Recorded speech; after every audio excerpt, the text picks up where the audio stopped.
आठव्यांदा चावला साप, तरुणाच्या अजब दाव्याने खळबळ उडाली आहे.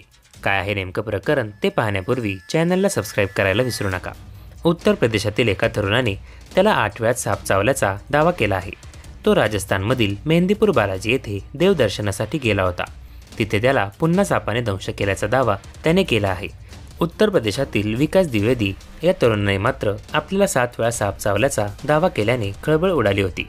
विकास याने आता आपल्याला 8व्यांदा साप चावल्याचे म्हटले आहे.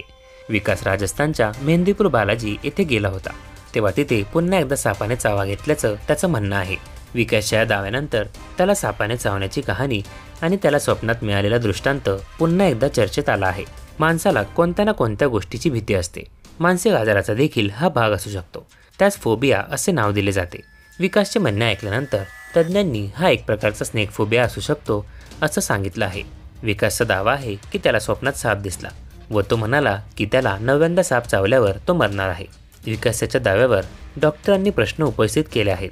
या प्रश्नांमागचे सर्वात मोठे कारण म्हणजे मेहंदीपूर बालाजी येथे साप चावल्यानंतर विकासला रुग्णालयात नेण्यात आले नाही. त्यामुळे हा एखादा मानसिक आजाराचा भाग असू शकतो असे म्हटले जात आहे.